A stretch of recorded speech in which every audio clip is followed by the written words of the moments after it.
എൻ്റെ വണ്ടിയുടെ back tyre ഞാൻ കുറച്ച് ദിവസം മുന്നേ മാറ്റിയിട്ടുണ്ടായിരുന്നേ. റേസ് എന്ന് പറഞ്ഞൊരു ബ്രാൻഡിൻ്റെ ടയറാണ് മേടിച്ചിട്ടത്. 3500 രൂപയാണ് ആ ഒരു പ്രോഡക്റ്റിനായത്. അതായത് ടയറിന് എനിക്ക് കാശായത്. 6 വർഷം വാറൻറ്റി എന്നുള്ളൊരു സംഭവമാണ് ഈ ഒരു ഷോപ്പ് ഓണർ ഹൈലൈറ്റായിട്ട് എൻ്റെ അടുത്ത് പറഞ്ഞൊരു കാര്യം. ഞാൻ പൊതുവേ എൻ്റെ വണ്ടിയുടെ കാറ്റടിക്കാനും അതുപോലെ തന്നെ സ്കൂട്ടറുണ്ട്, അതിന് എന്താ പറയുക ടയർ ചേഞ്ച് ചെയ്യാനൊക്കെ പോകുന്നത് അവിടെ തന്നെയാണ്. അതുകൊണ്ടാണ് അവിടെ തന്നെ ഇത്തവണയും പോയത്. മണനാക്കിലുള്ള ABS ടയേഴ്സിലാണ് ഞാൻ ചെന്നിട്ടുണ്ടായിരുന്നത്. ഈ ടയർ മാറ്റിയിട്ട് എന്താ പറയുക നമ്മുടെ പോസ്റ്റ് ചെയ്തിട്ടുണ്ടായിരുന്നു ഒരു ഫോട്ടോ, ഈ റേസ് ടയറിനെ കുറിച്ചിട്ട് എന്താണ് നിങ്ങളുടെ അഭിപ്രായം എന്ന് പറഞ്ഞിട്ട്. അത് ഞാൻ ചോദിക്കാൻ കാരണം വെച്ചാൽ ഞാൻ ആദ്യമായിട്ടാണ് ഈ ഒരു ടയറിനെ കുറിച്ച് കേൾക്കുന്നത്.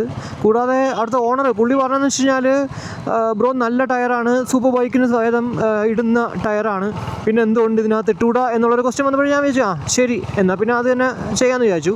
എത്ര കിലോമീറ്റർ വാറണ്ടി ഉണ്ട്? 6 വർഷമാണെന്ന് പറഞ്ഞു. പക്ഷേ എത്ര കിലോമീറ്റർ ഉണ്ടെന്ന് പറഞ്ഞു. അതൊന്നും പ്രശ്നമുണ്ട, എന്തായാലും കംപ്ലൈൻ്റ് ഒന്നും ആവത്തില്ല എന്നുള്ള രീതിക്കാണ് പുള്ളി ഒരു ക്ലിയർ അല്ലാത്തൊരു ആൻസറാണ് ആക്ച്വലി എനിക്ക് അതിൽ കിട്ടിയത്. പിന്നെ പുള്ളി എനിക്ക് അറിയാവുന്നത് കൊണ്ടും വല്ല പ്രശ്നമുണ്ടെങ്കിൽ നേരെ കൊണ്ടുപോകാമെന്നുള്ളത് കൊണ്ടും ഞാൻ എന്താ പറയുക ടയർ ഇട്ടുവെന്നേ ഉള്ളൂ.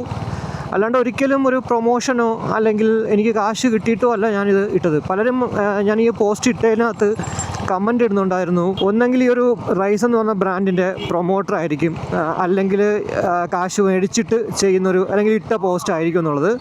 പക്ഷേ മനസ്സിലാക്കേണ്ട ഒരു കാര്യം എന്ന് വെച്ചാൽ ഫേസ്ബുക്കിൽ കണ്ടൻറ്റ് ക്രിയേറ്റ് ചെയ്യുന്ന എല്ലാവരും കാശ് മേടിച്ചിട്ടാണ് കണ്ടൻറ്റ് ക്രിയേറ്റ് ചെയ്യുന്നത് അല്ലെങ്കിൽ ഒരു കാര്യം പോസ്റ്റ് ഇടുന്നെന്നുള്ളത് ആ ഒരു തെറ്റിദ്ധാരണ എല്ലാവരും മാറ്റേണ്ടതാണ്. എല്ലാവർക്കും അങ്ങനെ കാശ് കിട്ടത്തില്ല. ഇനി അതല്ല, കാശ് കിട്ടിയാൽ തന്നെ അത് എന്നെ സംബന്ധിച്ചുള്ള എനിക്കത് പറയുന്നതിലൊരു പ്രശ്നവുമില്ല. ഇത് സ്പോൺസേർഡ് വീഡിയോ ആണെന്ന് പറഞ്ഞിട്ട് തന്നെ ഞാൻ ചെയ്യുകയും ചെയ്യും. അപ്പോൾ ആ സമയത്ത് പക്ഷേ എനിക്ക് എൻ്റെ എക്സ്പീരിയൻസ് പറയാൻ പറ്റും. ഇങ്ങനൊരു ബ്രാൻഡുണ്ട്, ഞാൻ മേടിച്ചിട്ട് ഇപ്പോൾ ഇട്ടിട്ടുണ്ട് എന്നുള്ള രീതിക്ക് എനിക്ക് സംസാരിക്കാം. ഇത് എനിക്കും അറിയത്തില്ല, ഈ ഒരു റേസ് എന്ന് പറഞ്ഞ ബ്രാൻഡിനെ കുറിച്ച് കേട്ടിട്ട് പോലുമില്ല. അതുകൊണ്ടാണ് നിങ്ങൾക്ക് ആർക്കെങ്കിലും അറിയാൻ പറ്റുമായിരിക്കുമല്ലോ ആ ഒരു രീതിയിൽ ഞാനൊരു പോസ്റ്റ് ഇട്ടിട്ടുണ്ടായിരുന്നത്. അപ്പോൾ ദയവ് ചെയ്ത് ഇങ്ങനെ എന്താ പറയുക പ്രൊമോഷനാണ് മറ്റാണ് മറിച്ചാണെന്നൊക്കെ പറഞ്ഞിടുന്ന കൂട്ടുകാർ ഒന്ന് മനസ്സിലാക്കുക, നമ്മുടെ പേജിൽ എന്തായാലും ഇതുവരെ പ്രൊമോഷൻ എന്നുള്ള രീതിക്ക് ഒരു സാധനം ഇട്ടിട്ടില്ല കേട്ടോ. അത് ജസ്റ്റ് ഒന്ന് നിങ്ങളുടെ അടുത്ത് ഷെയർ ചെയ്യണമെന്ന് തോന്നി, സോ ജസ്റ്റ് ഷെയർ ചെയ്തു, അത്രയേ ഉള്ളൂ.